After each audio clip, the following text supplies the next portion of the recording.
The helicopter blades hammered the thin mountain air, each rotation slicing the silence into thunder. The sound bounced across the Afghan ridges and echoed back like distant artillery. Inside the rattling cabin, sand and grit whipped around in choking swirls, stinging eyes and grinding against teeth. 27-year-old Sophia Hale tugged at the straps of her medical kit once more, though everything was already secure.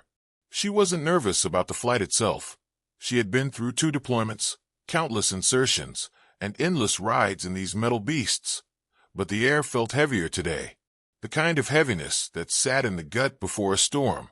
Across from her, the SEAL team sat like statues, their expressions unreadable, their weapons cradled with the easy familiarity of veterans. They moved little, speaking not at all, their silence a discipline forged through years of missions, just like this one. Beside them, 4 Army Rangers shifted more visibly, their leader's presence thickening the atmosphere. Staff Sergeant John Morrison was a hard man, forged in 3 combat tours, a soldier with a reputation for aggressive tactics and an unyielding command style.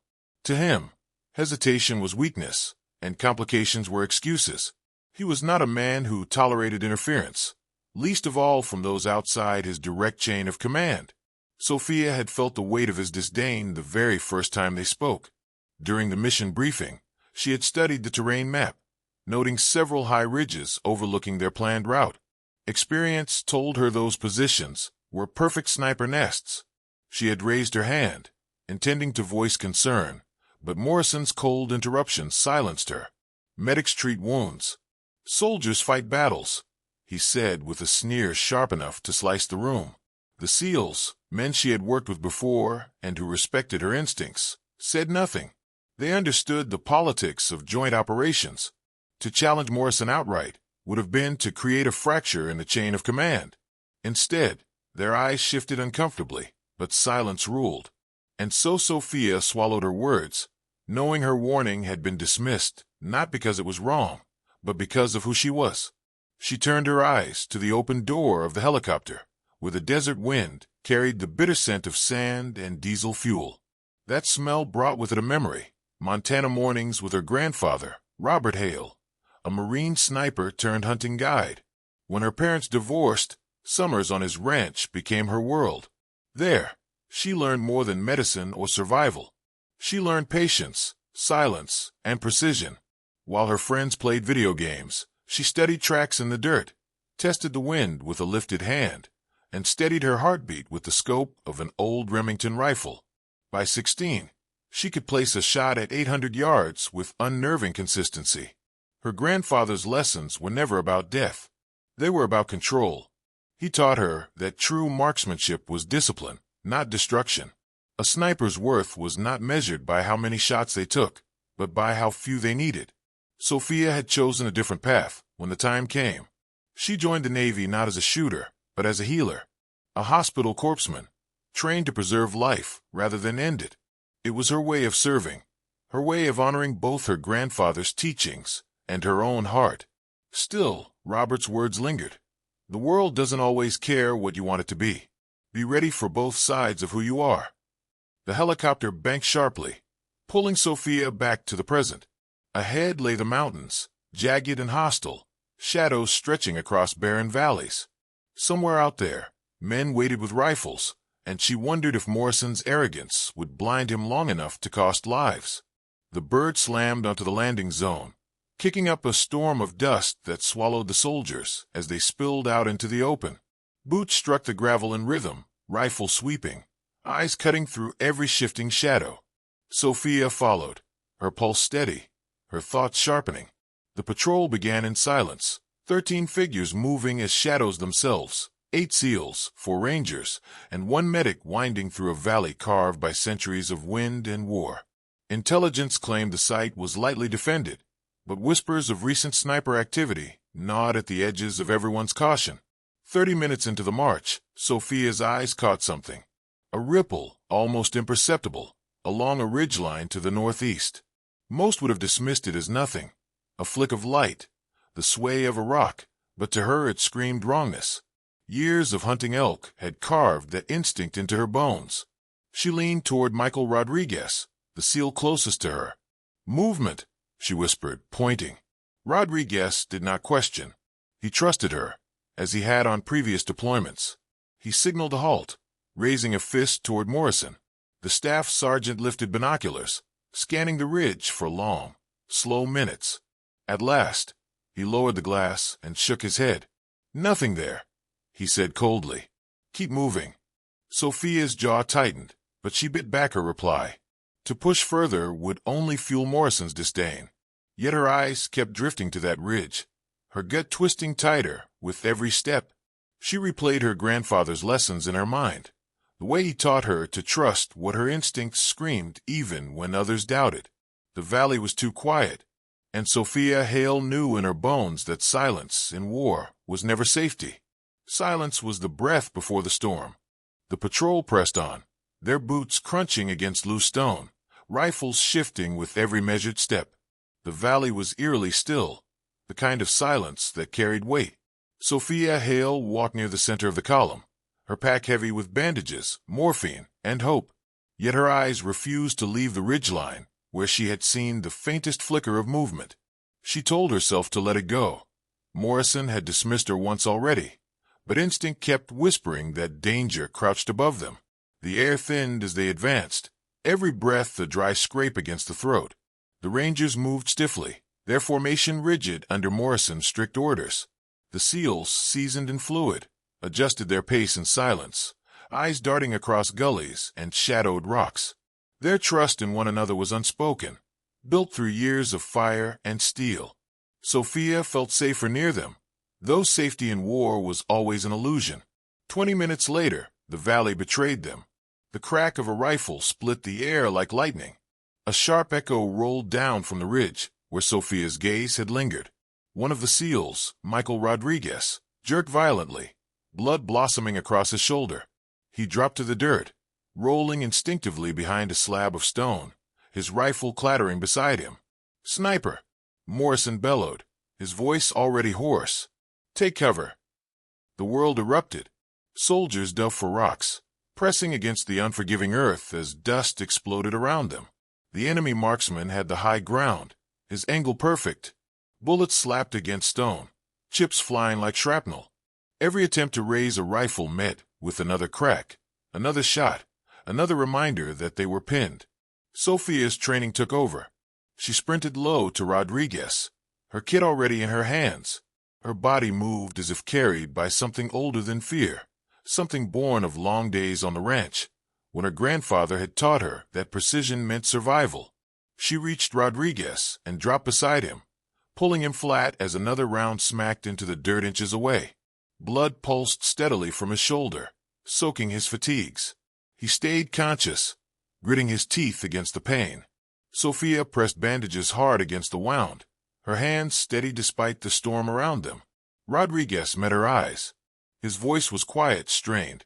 "It's the ridge," he hissed. "Same place you saw. He's good. Too good for us stuck down here." Sophia glanced up. She knew exactly where the enemy was. Years of watching for the twitch of an elk's ear or the ripple of grass had trained her for this moment. She could see the flash, faint and fleeting, from where the sniper's barrel spat fire.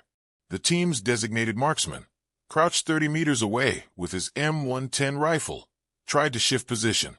But every time he moved, a round cracked so close it forced him back into cover. His confidence was faltering. The sniper's rhythm was merciless, each shot methodical, a predator playing with trapped prey. Morrison barked orders, trying to coordinate suppressive fire. Rangers and SEALs loosed bursts toward the ridge, but the range was too far, the concealment too strong. Their M4 carbines spit defiance, yet the bullets vanished into empty rock. The sniper remained untouched, his dominance absolute. Rodriguez's hand gripped Sophia's arm. His face was pale, lips tight with pain, but his eyes burned with trust. "You can do it," he whispered. "Take the shot." Sophia froze. For a moment, the medic inside her resisted. She wasn't here to kill. She was here to save. Yet her grandfather's voice returned, steady as the Montana winds. "Discipline isn't about what you want to do. It's about doing what's needed when the moment demands it." Rodriguez saw her hesitation. "Sophia," he rasped, If you don't, more of us won't walk away. Her chest tightened, but clarity came with it. The sniper wasn't just a threat. He was a blade at all their throats. Every second wasted risked another life. She looked to the M110, lying beside the marksman, who had been pinned down. It was her grandfather's rifle in another skin. Same weight, same promise. She had fired thousands of rounds with its kin. She met Rodriguez's gaze. "I'll need covering fire. A clean lane." Rodriguez nodded, signaling with his free hand to Morrison. The staff sergeant's jaw clenched as he realized what was happening. "You can't be serious," he snapped. "She's a medic. She's the only shot we've got." Rodriguez cut him off, voice ragged but unyielding. For a heartbeat, Morrison glared. Pride warred with survival. But the crack of another bullet slammed the decision out of him. He gave the order. On her signal, "Lay down fire." Sophia crawled across the dirt, every muscle burning with focus.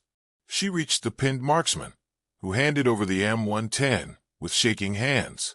The rifle felt natural, like an old memory slipping back into her arms. She adjusted the bipod, nestled the stock into her shoulder, and let her breath slow. The chaos around her faded. Time narrowed to the scope circle and the ridge beyond. The sniper fired again. For a split second, the muzzle flash betrayed him, a spark in the shadows. Sophia read the distance, 800 meters, give or take. Wind direction, left to right, slight but steady. She exhaled, the world sinking into silence. Her finger squeezed. The recoil nudged her shoulder, the sound lost in the storm.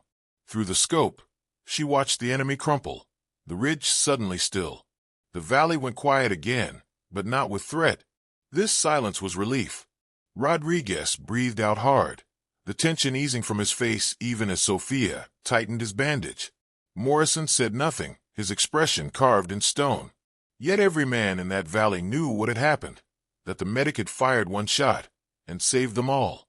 The valley lay still after the echo of Sophia's rifle faded, the silence more deafening than the storm of bullets that had filled it minutes earlier.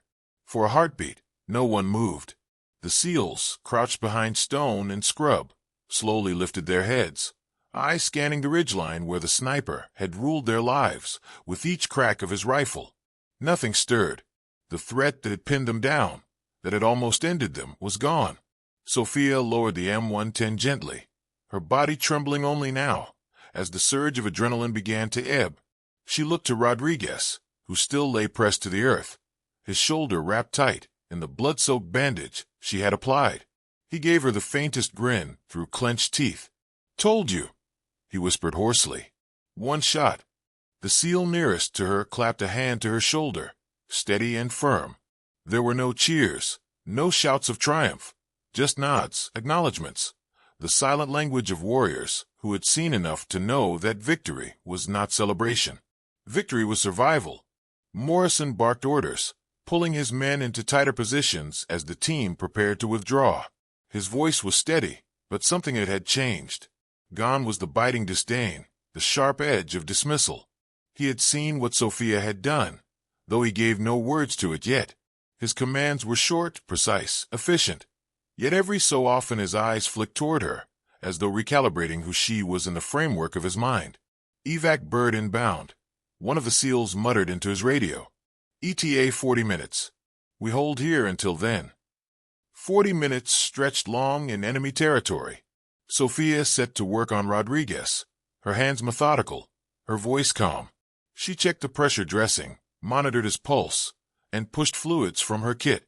Every action was deliberate, honed by years of training and the instinct of someone who refused to let a life slip away if she had the strength to fight for it. As she worked, memories drifted unbidden. Her grandfather's quiet lessons on those Montana mornings returned. The way he would wake her before dawn, his voice gentle but insistent. "Steady hands, Sophia. Breath slow. Life and death balance on control." She realized now how those lessons had always belonged here, in this place where control was the only shield against chaos. The SEALs established a defensive perimeter, their movements efficient and wordless. The Rangers followed Morrison's lead, shifting behind cover, weapons trained on every approach. Time crawled forward, each minute a test of patience. The mountains loomed overhead, their ridges no longer invisible threats, but watchful guardians. Sophia sat close to Rodriguez, her rifle within reach though her focus remained on his wound. He was stable for now, but blood loss was unforgiving. Every so often he gave her a wink or a weak joke, his way of keeping the fear at bay. She admired his grit. Finally, the distant thump of rotor blades reached their ears, faint at first, then swelling into a thunder that rattled through the valley. The helicopter swept in low, kicking up another storm of dust and debris. Soldiers surged forward, moving with rehearsed precision to load Rodriguez onto a stretcher and secure the perimeter during extraction. Sophia climbed aboard with him, her kit open, her hands still working even as the bird lifted from the earth. The flight back was loud, but within that noise lay an odd kind of peace. Rodriguez was stable. The team had survived, and though Morrison sat across from her in silence, his eyes locked on her more than once. No contempt in them now, only calculation, perhaps even respect begrudgingly forming. Back at base, the debrief was clinical. Morrison gave his report, his voice stripped of embellishment. Enemy sniper, well concealed, elevated position, neutralized by precise fire. Casualty stabilized by corpsman hail. Mission objective incomplete, but team extracted with one wounded. He didn't speak her name with warmth, but he didn't diminish it either. For Morrison, that alone was acknowledgement. Afterward, the SEALs gathered with Sophia in the mess hall. One by one, they shook her hand, patted her shoulder, and in their quiet way made it clear she had crossed an invisible threshold. She was no longer just a medic who patched them up. She was one of them, someone whose skills had saved their lives when it mattered most. Later that night, Sophia sat alone, cleaning her sidearm in the soft glow of a single lamp. The motions were familiar, almost comforting. She thought again of Montana, a frost on the ground, and her grandfather's calm voice guiding her small hands. She wished she could tell him what had happened, that the lessons he had poured into her had not gone to waste, that she had carried them into a place where lives hung on a thread, and had not failed. She set the pistol aside, exhaled slowly, and realized something had shifted within her as well. She was still a medic. That would never change. But now she understood. Saving lives sometimes demanded ending a threat. Her two paths, healer and marksman, were not opposites. They were two halves of a single purpose. Across the base, Morrison sat writing his official notes. His pen hovered for a long moment before he wrote a line he had never expected to. Recommend further evaluation of Corpsman Hale's tactical awareness and marksmanship potential. He closed the folder without comment, but the thought lingered.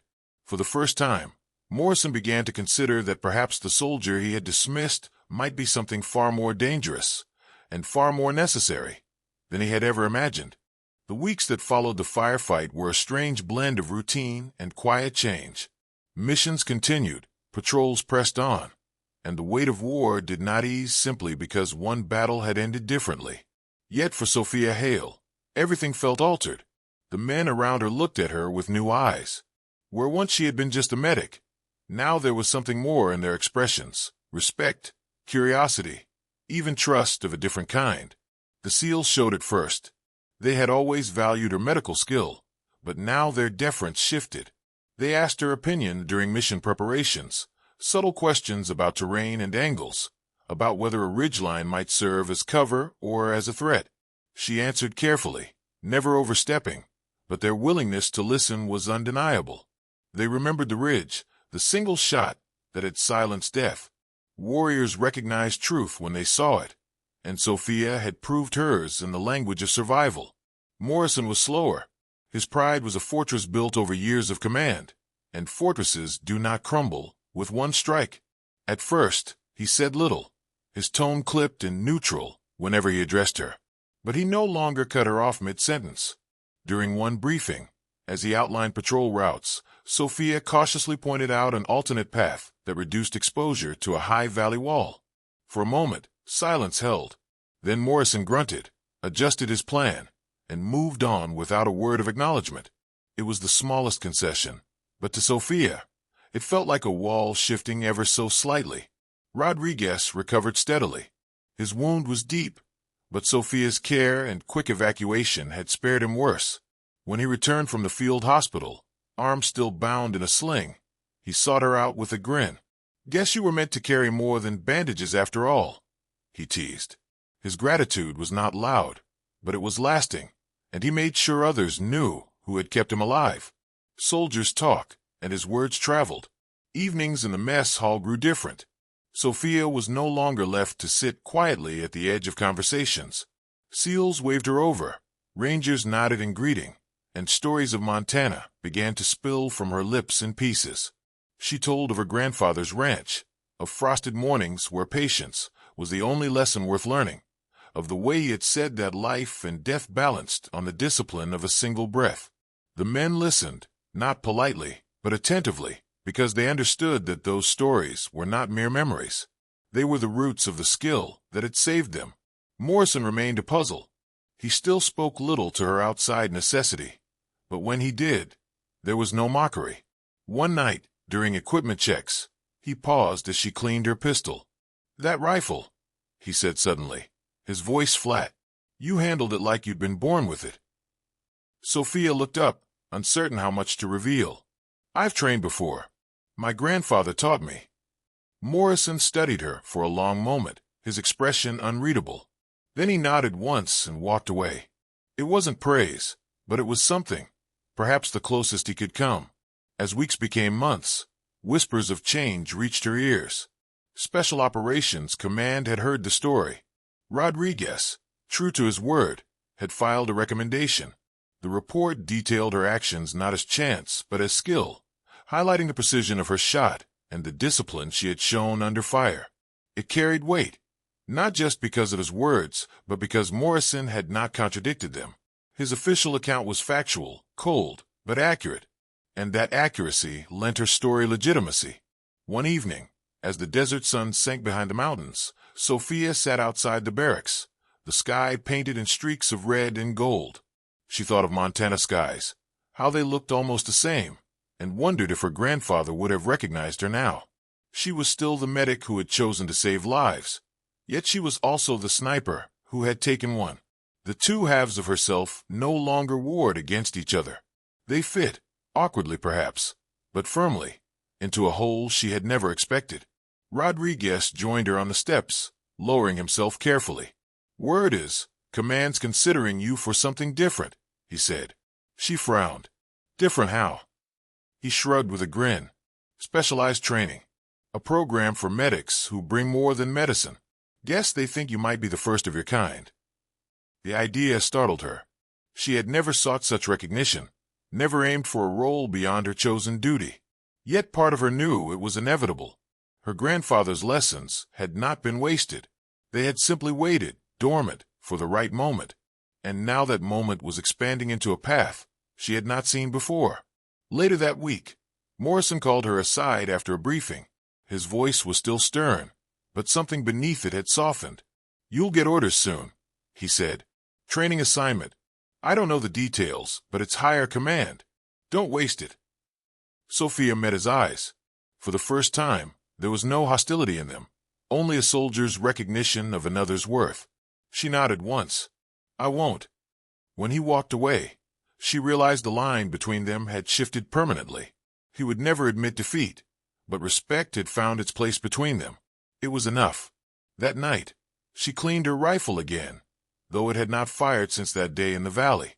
Each stroke of the cloth felt like a prayer, a reminder that tools were only as good as the hands that carried them. Her hands were steady, her heart resolved.